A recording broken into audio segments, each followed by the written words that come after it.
Hi, folks. Our guest is the talented and amazing Susie Lang, a visionary photographer and fierce pro aging advocate whose work is changing the way we see women over 60. Through her soulful lens, Susie captures not just beauty, but essence, resilience, and joy in her photos. Her portraits celebrate visibility, vitality, and the full spectrum of womanhood in this powerful stage of life. We're diving into what compelled her to step behind the camera, how aging has shaped her artistic vision, and why photographing women 60 and beyond is not just her passion, it's her purpose. For those of you watching, I'll be sharing many of Susie's extraordinary photos during our conversation. I can't wait to hear what you think of them. And I promise all of you, you're going to love how Susie is using her art to shatter ageist narratives and help women reclaim their space, confidence, and voice. Please join me in welcoming the one and only Susie Lang to Don't Be Caged by Your Age. Woohoo! Susie, I'm so happy you're here. Well, that all brings a smile to my face, the way you introduced me. Thank you, Oh, Andy. well, listeners, I have to tell you, I am such a devoted fan of Susie. I follow her on Instagram at Women Over 60. I'll have all the links in the show notes, or if you're watching, you'll see it go by here. Susie, you capture so beautifully and inspirationally, really, women doing remarkable things. And folks, I just have to bring up at least one of the photos so you can see exactly what I'm talking about, how she captures all these different styles and vibes of these beautiful, beautiful women who happen to be over 60. So I'll be showing a lot of these while we're chatting. Okay. But I'm just going to tell you right off the bat, everybody, go follow Susie on Instagram because you will feel so good about yourself and you'll take so much joy from her photos. So, Susie, here on the Don't Be Caged by Your Age podcast, we love to age out loud and proud. Please let folks know where you live today and how long has the world enjoyed the gift of your presence? Well, today and for the past 20 years, I've lived in New York City, in Midtown Manhattan, and it's been a joy and a huge frustration because there's so many people. And bearing in mind where I grew up, I always say there's as many flies where I grew up as there are people in Midtown Manhattan.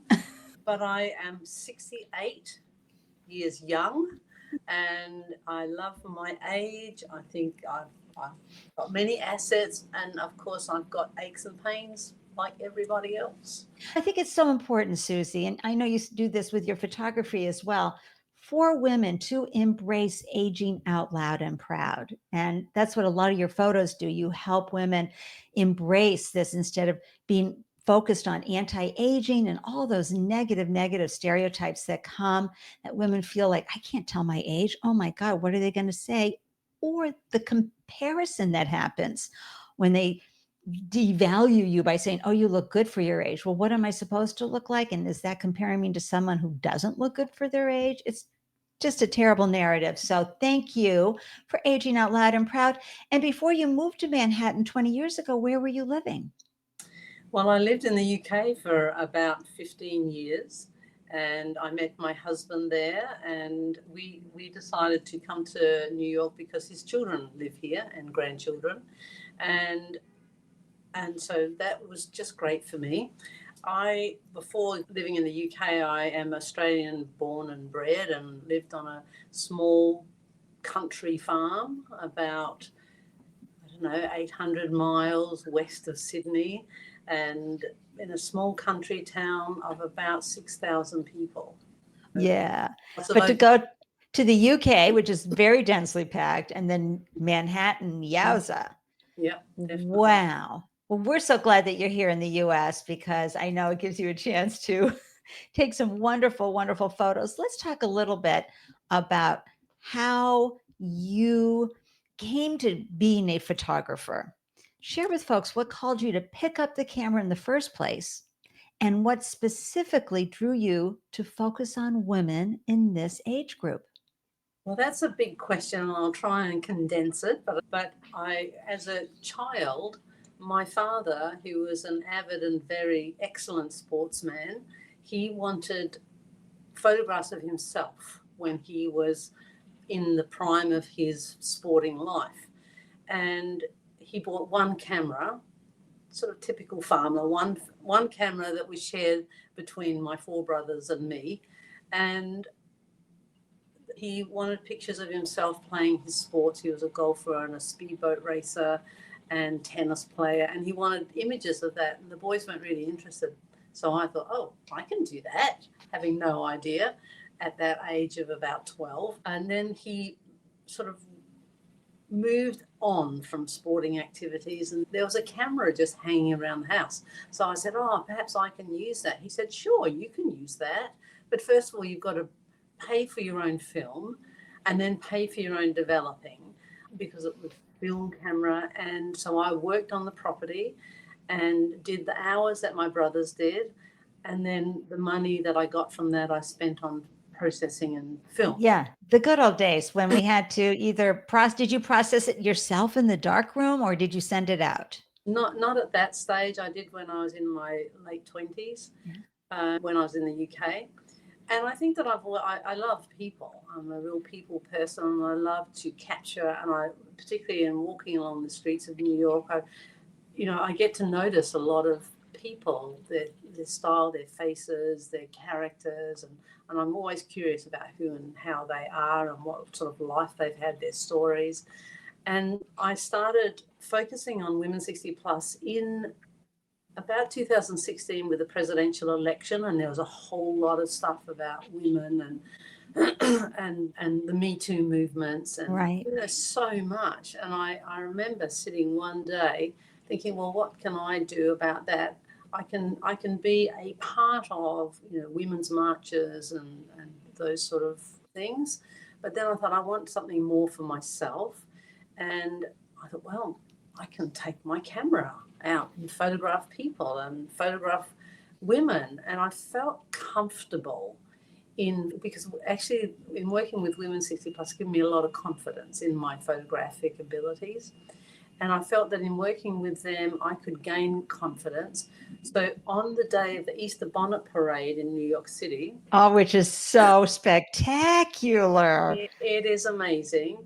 And I took with me about 100 flyers. I printed them out and handed them out to 100 women because I had 100, pieces of paper. And one woman picked it up and she said, well, I'm traveling with my photographer here now, but maybe that's a good idea. Anyway, she phoned me up later in the day and said she'd love to be a part of that. And so from her, it's a bit like the bush telegraph, as we call it. One person says something and tells somebody else and tells another person. And so it's gone like that. And I've photographed so many women from that point on and that's how it all began, really. A real desire to offer something back, I think. Right. And it's a real activist way to help also, because we're going through this time where we had more rights as a young woman than they do today. So I think it's a wonderful way to, instead of dehumanizing and devaluing and belittling women as they age because they don't fit the stereotype of young and youthful, you're celebrating and showing the power of those lived experiences and taking out the infantilizing that happens so often for women and the gendered ageism, which I'm always saying, my gosh, after decades of sexism, now we got gendered ageism. Like, what the heck? What a slap. Was there any photographer that you were influenced by, or did you study with that, or was this you just practicing your craft and tapping into how you wanted to see people in photos? Yeah, there was two photographers. Ande Lyons I love, and I'm really inspired by her. And the other person is a man who was a traveling photographer back when I was a kid on the farm. And he would come every other year and go to different farms around the communities all over the state and interstate. And he would pose my brothers and I on tractors and with the dog, and I'm falling down gum trees and things like that. And I thought, wow, this is interesting. And I have his books that he printed out, black and white pictures. And I thought, wow, I'd love to do something like that. When I was younger, I thought, wow, I don't think that I can do that, I said. And it didn't take off so well because in the earlier days, a lot of people, families, whatever, wanted to go to a studio to photograph. Right. And I'm going to put my hand up here. The natural light is the best way to photograph. I get much more character in faces and people and women. And all of these pictures that I've taken are just natural light. I mean, there's one or two that are not, but mostly it's window light, or my trick is standing in the shade for the sitters to stand in the shade or sit in the shade and look out to the light. And then I get the most amazing light filled on their faces. It's extraordinary. We have a big structure for the entrance of an old graveyard near our home, and I will take people down there and put them in front of that. And the lighting and the background creates beautiful photography. And I learned this from a photographer when we used to live in Southern California. She took the best family photo of us, Susie, just inside a garage in Beverly Hills. It was like the stucco background, and it came out spectacular. My husband and I and our young children. And this is what you do with all of your photos. You're just as conscientious of the background and the lighting as you are with your unique ability to create a sense of trust with your subject. And you can see it in the look in their faces. And I'm sure you've had this experience where people say, oh, I can never take a good photo. What technique do you use to get these extraordinary women to just go another level? Because I've seen other photos of these women and there's more of a veneer, whereas with you, they just are so warm and so ready to just be themselves with you. Thank you. I guess I give time. There's no amount of time.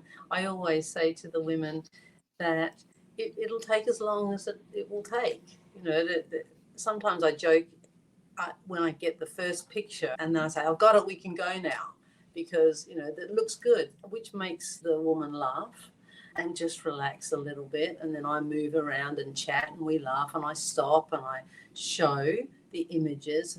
I found that's really important. Why? To show them the photo, because I think that's fascinating. Some women don't want to see, and that's fine. I don't show them. That's okay.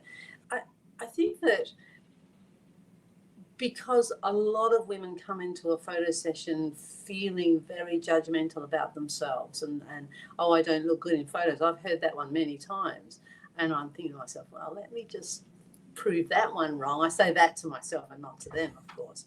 But I think it's like if I combine it with my idea of therapy, a therapeutic client won't trust me until they've gone through a story that's a bit difficult to hear or more difficult to share. There's just a sense of knowing that I've captured something, and it will take somebody a different amount of time to get to that place, and it depends on how I respond and react. And I know that if I'm feeling uncomfortable about my positioning of a sitter and doing it that way, that correlates with the picture that comes out. But then once I relax and then they relax, and it's about the greatest thing is the connection that is made between like you and me, the photographer and the sitter. And it happens organically, and I can't pinpoint when it happens. Well, listeners, I can tell you, it's so powerful when you look at these photos. There's an obvious sense of safety from the sitter, a level of intimacy, like we're seeing into me, right? You're the sitter. You're having that moment of, wow, oh, wow, I really see her, not what she wants to just present. She thinks the world needs to see about her, but who she really is.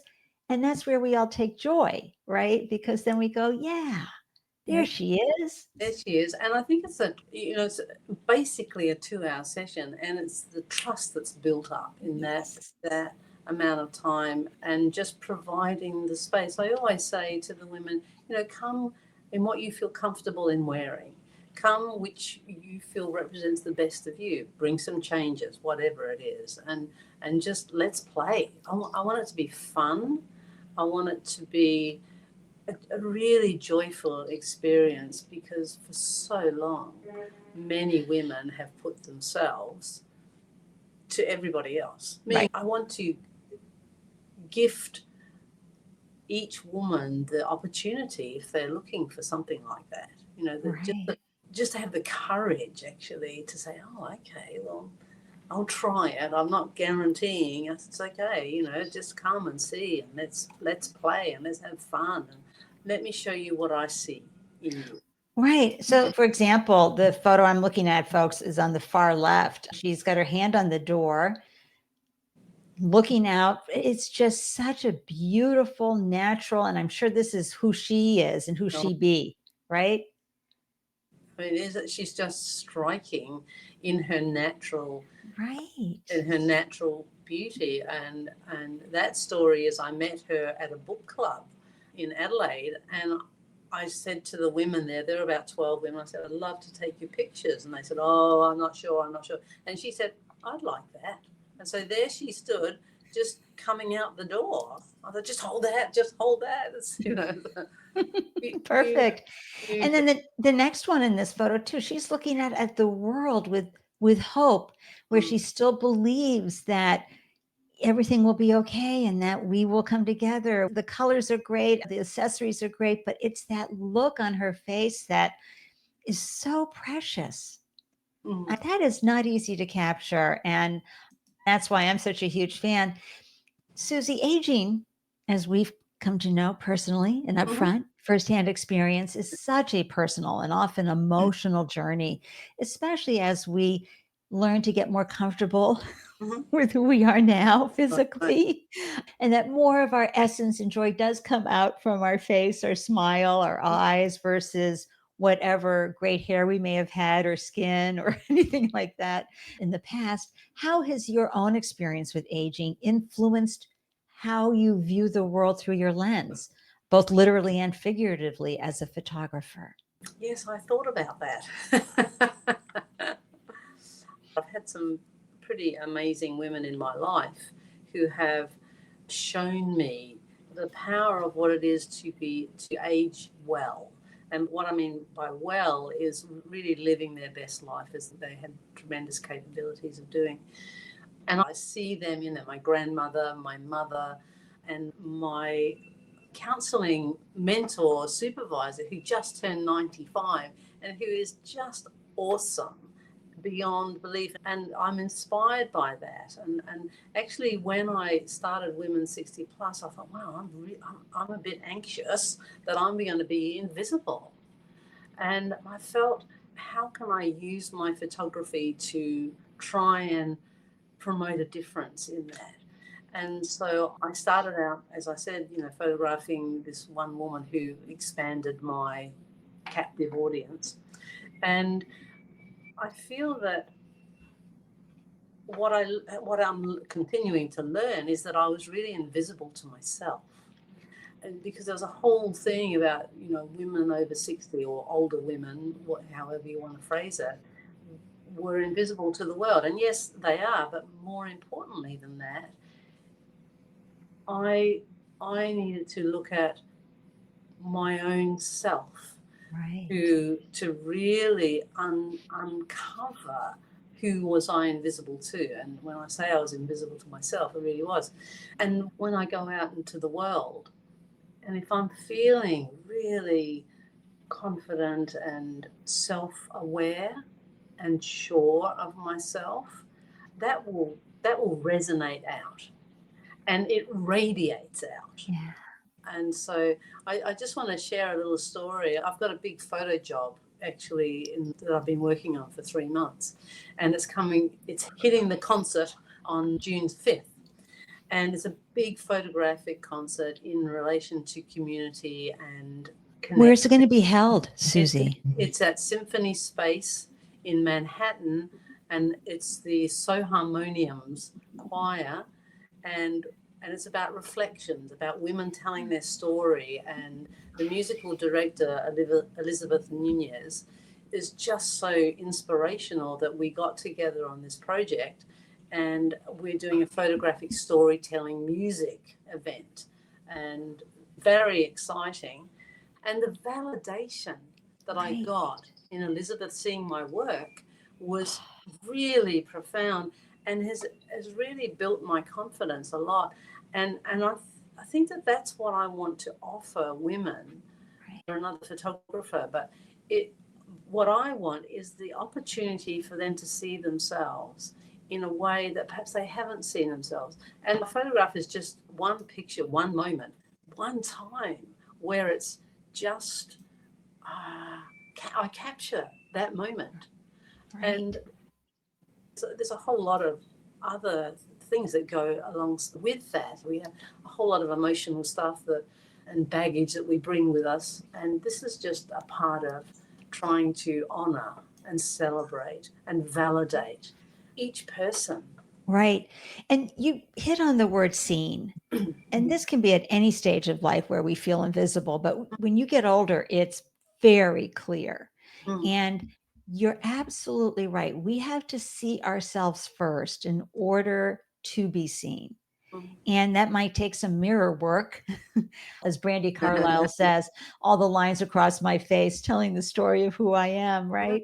absolutely. But that's what you've done. And you have a good photographer subject fit, meaning that you are in alignment with your subjects, with your sitters, so that they feel even safer with you, because anybody younger than 60 is not going to understand. They can still take a great shot. I'm not saying that's not impossible, but you have a deeper understanding of where they're at in life, where they're sitting in who they be and the challenges. So to me, that's an even more wonderful way of how you serve the world for women. And speaking of these women, because you've photographed women from all walks of life, right? Different skin colors, different spaces and places in the world. What have you learned about beauty and strength and identity for women at this age and stage of life? Well, of course, the word beauty is huge. And I once said to a woman in her 60s something about inner beauty. She said, "Oh, don't say that, don't say that. We don't want to hear that." Actually, I do. I do want to hear that, because it. When I was talking before about radiating out, and I've learned that I felt very sad, actually, that women don't really respect and care the amount of care that women have given everybody else. Right. Because I guess in a way that we're brought up to be the sort of caring gender, Right. if I can Sure. generalize. I mean, that's a huge risk generalizing that, but it's like, what about the care that you give to everybody else, about turning it on you? And it's really, really hard. Look, I've been in therapy for years. I love my therapist, and I value that she's there for me all the time. Right. She listens to me. I pay her, of course, but it's like she's the woman who's really helped me find my way. I don't know how to say it any differently, but when you're seen and heard Right. deeply, then there's a radiance. It's a glow. It's a, like you say about your glowing statement. It comes from within.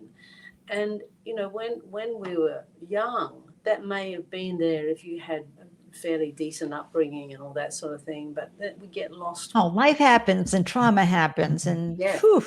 yes. And so I think that my work is that I want to bring us back in. I've often said to clients, I want to bring you back in to you, to hear, and to really acknowledge that you matter.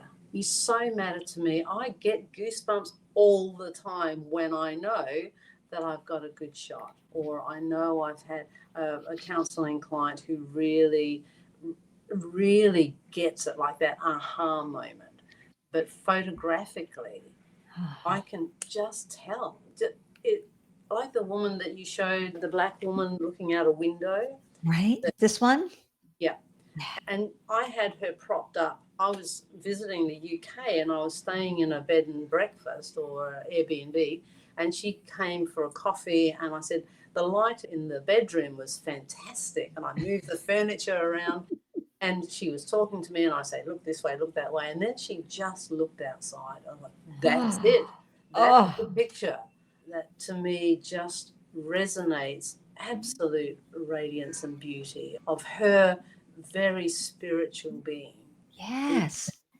And this is what I read the comments, right? I read those who have been photographed by you, and what they describe as the experience working with you as transformative.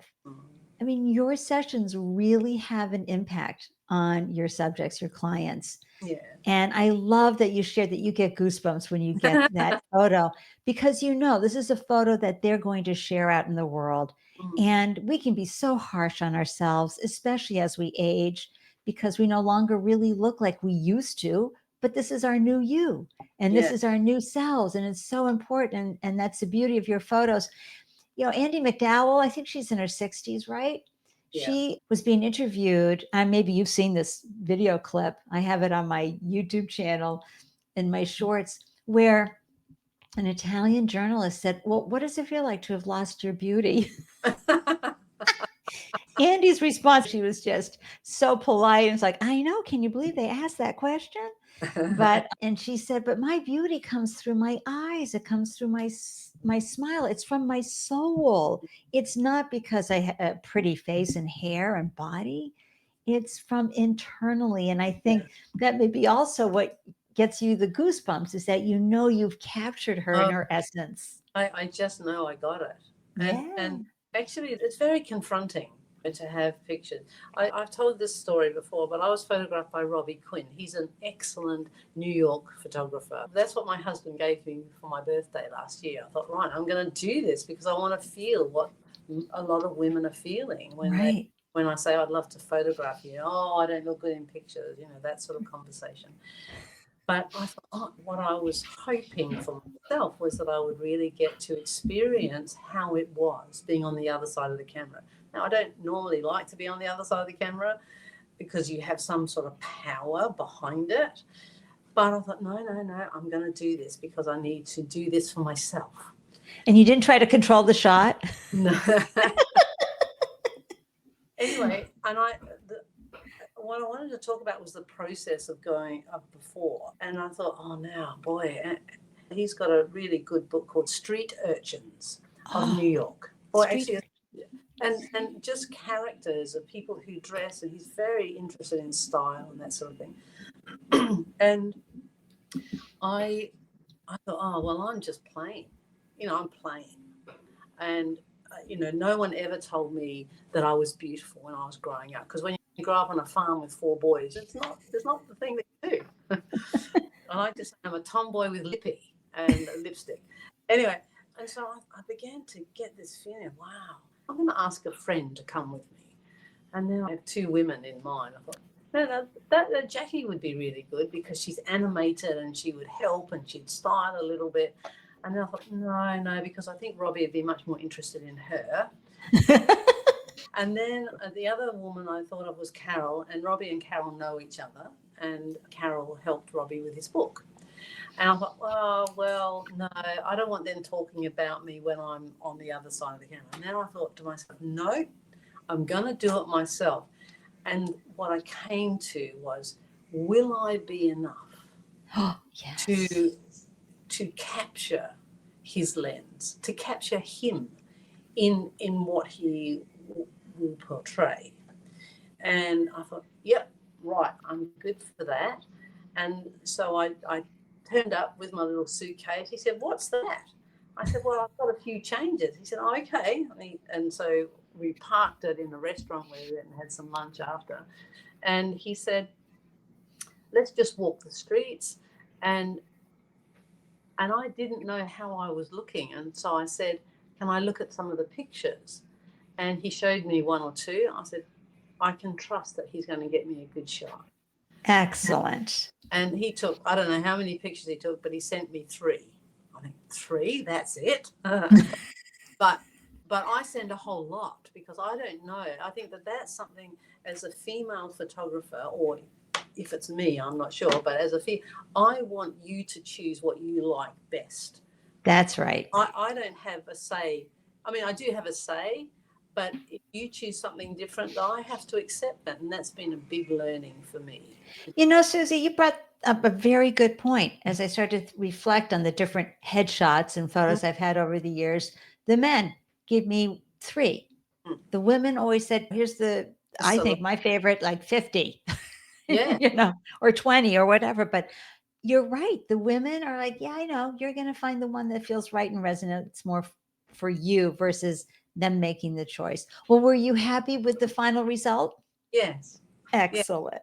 I was. And he wants to photograph me again. I'm thinking, well, I have Yay. to save up for that one. Yeah, these photographers are not cheap, that's for sure, but they deserve, because they deserve every penny, because it is a work of art that is everlasting Yeah, and generationally everlasting. yeah. And so I have a deep appreciation for that. I have another little area I'd love to explore, which is as you've been helping to reframe what visibility and vitality look like after 60, and all these different characters and women expressing themselves in different ways that feel so rich for who they be. What kind of societal shift do you hope your work contributes to, and what does a pro-aging future look like to you? I think that there's a lot of visuals about my images. And, during COVID, my numbers just went really high up. And then women would look at these pictures and say, wow, this is amazing. I'd love to be photographed. Women get it in a way. Younger women, depending, when I talk about my grandmother, my mother, and Peggy, my supervising mentor, I really aspire to be as they are, very, very grounded and centered in themselves. That's how I aim to be. And it depends for me on which women I come across. I sit next to a very young woman in her mid-20s in the choir, and I love her. I absolutely love her, and she gets me. She really aspires to my person, my way of being. And yet when I'm out on the street and I hear a group of young women who might make comment about an older woman who's walking by, oh, I don't want to be like that when I get old. And so I'm photographing ordinary people. And someone said to me, oh, these women look like models. None, they may have gotten modeling jobs because of Instagram and my work with them. But I think the more I can be available to women, older women, whether it's, segued into the 50s, and if I keep putting it out there and showing and discussing and talking and introducing ideas to my family and those around me, then it's like the ripple effect that, oh, well, maybe this beauty here is, it's like the saying, only skin deep, is it not? Right. Because over the years, everything goes a little south. And that's okay by me. And therefore, I want to really get into and enable younger people, women and men, to really see that actually we have so much to give, so much wisdom, so much life experience, so much, so much, so much. And I want to continue that work. And it's very confronting. And that's part of the challenge, isn't it? Why do we not want to challenge ourselves? And it's what I did with Robbie Quinn. I was scared as hell to be photographed by him. What I love about your work, Susie, is that I believe strongly that representation matters. If you see it, you can be it, right? Right. So you're showing these women who are really owning their age, aging out loud and proud. The photos clearly show, oh, hey, this isn't bad. This aging business. This is someone who's even more fully expressed, reaching for their dreams, doing all the things. What has been your experience? Because I read all the comments, of course, on your photos, and all the women you have photographed. They talk about how this work, these photos, everything have, been transformative for them. But now you are also helping transform society. It's almost like you're an activist out there helping a societal shift take place. What are your thoughts about how this helps pro aging and how that looks for the future for the younger generations coming up? Mm-hmm. Well, it's really interesting when I heard the word activist. I thought, oh no, no, no, because an activist is loud and out there, and I feel as though I'm doing it quietly, and so I was accepting of the idea of being a quiet activist, but I have felt that it's so important to represent and show that women, older women, are not invisible in society, but first of all, you know, that we all need to recognize to be visible to ourselves. And I think that that's the thing that transfers to younger women, is that if there's somebody that's really cool, someone once said to me, the thing about you is that you don't know how cool you really are. And I, oh wow, I'd never really thought about that. I think I was telling you about the young woman who sits next to me in the choir, and she said the same thing. You know, the cool thing about you is that you're really cool. I thought, okay, whatever that means. But when I think about her, Maud is her name, I think she's really inspired about self-development and really working on herself. She's a lawyer and she's very smart cookie. And she's really keen to have an older person in her life other than her mother, etc. Yes. But when I walk around the streets of New York, I hear younger women saying, oh, look at her, she's old, she's too old to wear that. And that very judgmental thing. And there's a part of me that wants to sort of step into that and to them and say, well, now tell me about that. Because that's my psychology bit of really wanting to engage in that conversation with people on the street. I'd love to do that. That's my next project. There you go. Well, the ageist beliefs, this is what we do on the Don't Be Caged by Your Age podcast. It's all about dissolving those messages like she's too old to wear that. So you may have said that in your 30s or 40s, but now you're in your 60s and you have that message in your head saying, I can't wear that. That's not age appropriate. Right. Who says, right? What belief system, ageist belief system said you can't do that? When at this stage and age of life, you can do and be anything you want to be. And that too is what is so remarkable and beautiful about your photography is these women, whether the woman on the right looks very, for her, she's very pulled together, a conservative sort of outfit, but boy, her beauty and love of life is shining, and something just made her want to laugh is shining through her face. Whereas the woman on the far left, she's rocking this amazing jewelry, accessories, colors, that ring. Oh my gosh, some color in her hair. It's the whole gambit. And I go back to that's what representation is that we're all going to look 68 differently, 73 differently. We're going to look at those ages are going to look good on us for who we are. And that's where we have to get rid of that comparison, right? It's a thief of joy. You know what I guess in a way what I'm working on and trying to find ways to ask for it is of course to be paid for what I do, but also for women to stop and look in the mirror and who do they see, which can be pretty daunting and terrifying and then radiating, depending on what you're feeling from the inside, because it's only the inside that dictates what you see. Right, exactly.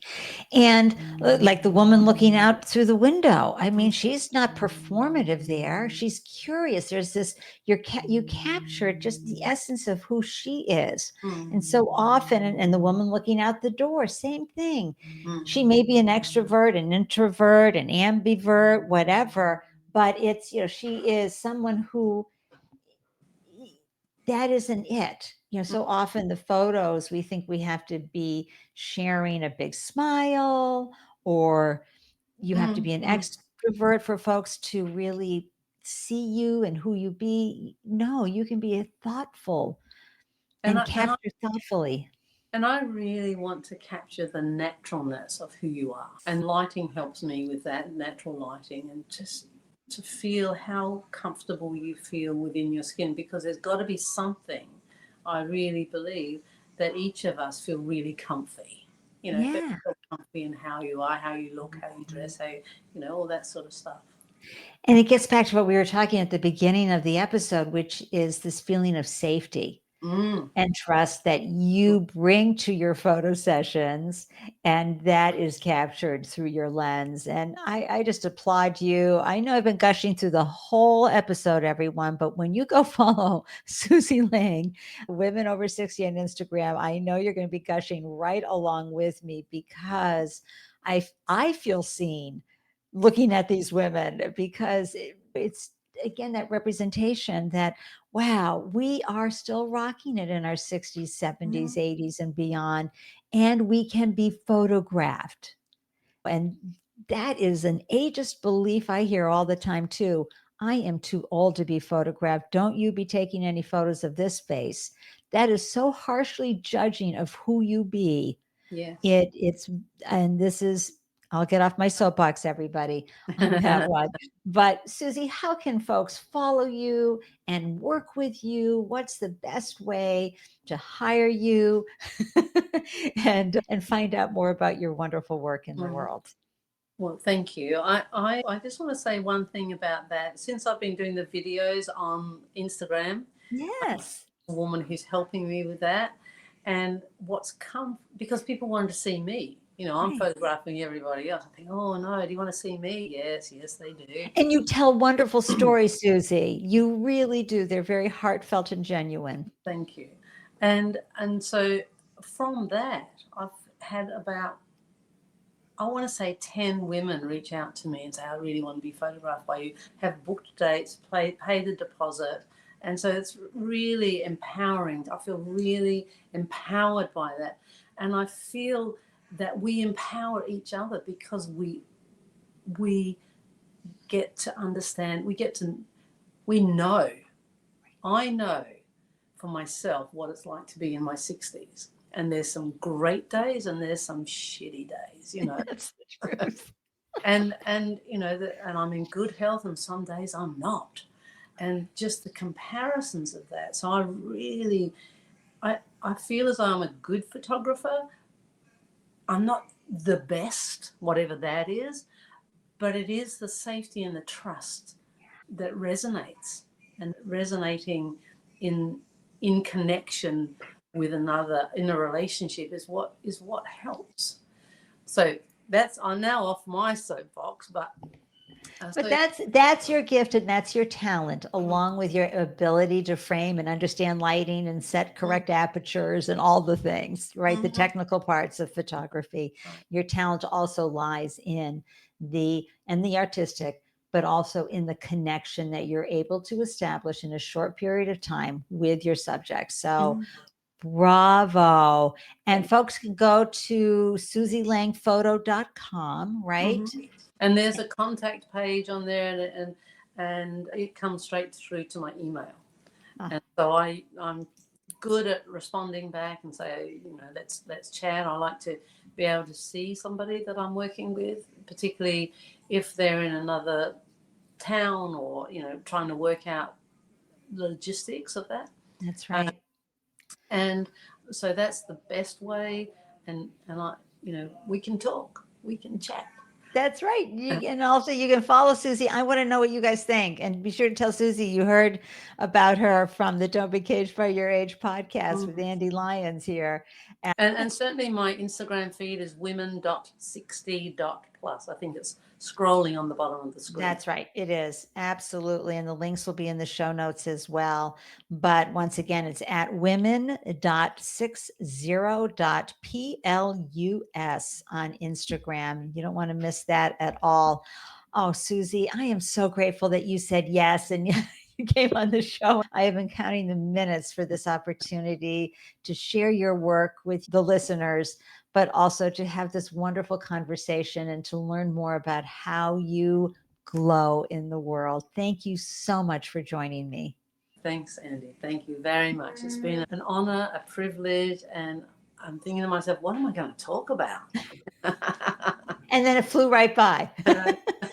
There we go. Oh, everyone, thank you so much for tuning into the Don't Be Caged by Your Age podcast and spending time with Susie and me. If you have enjoyed the conversation as much as I have, please join the movement to end ageism and celebrate pro-aging. For just $5, you can sponsor the podcast and help amplify inspiring voices, break age-related stereotypes, and reach more listeners worldwide. Visit buymeacoffee.com/Ande Lyons, and let's make aging a journey of joy and possibility together. Thank you so much for tuning in. And remember, we've talked a lot about this in this episode. You have so much more to give. Don't let those internalized ageist beliefs prevent you from pursuing new dreams and opportunities. The world needs you in all your full expression. Until next time, I'm wishing you a delicious day everywhere you glow. Cheers from Boston, everyone. And bye from New York. Yay. Listeners, I'm so grateful you carved out time to tune in and grab the gems from this delicious conversation. Be sure to hop on over to Don't Be Caged by Your Age on LinkedIn or Instagram to share your thoughts about ageism and unretirement. Because in this space, your age doesn't define you, it refines you. If you are inspired by a story you hear, it would mean the world to me if you would subscribe, share, rate, and review the podcast. To receive an alert whenever a new show is posted, please join the Don't Be Caged by Your Age newsletter.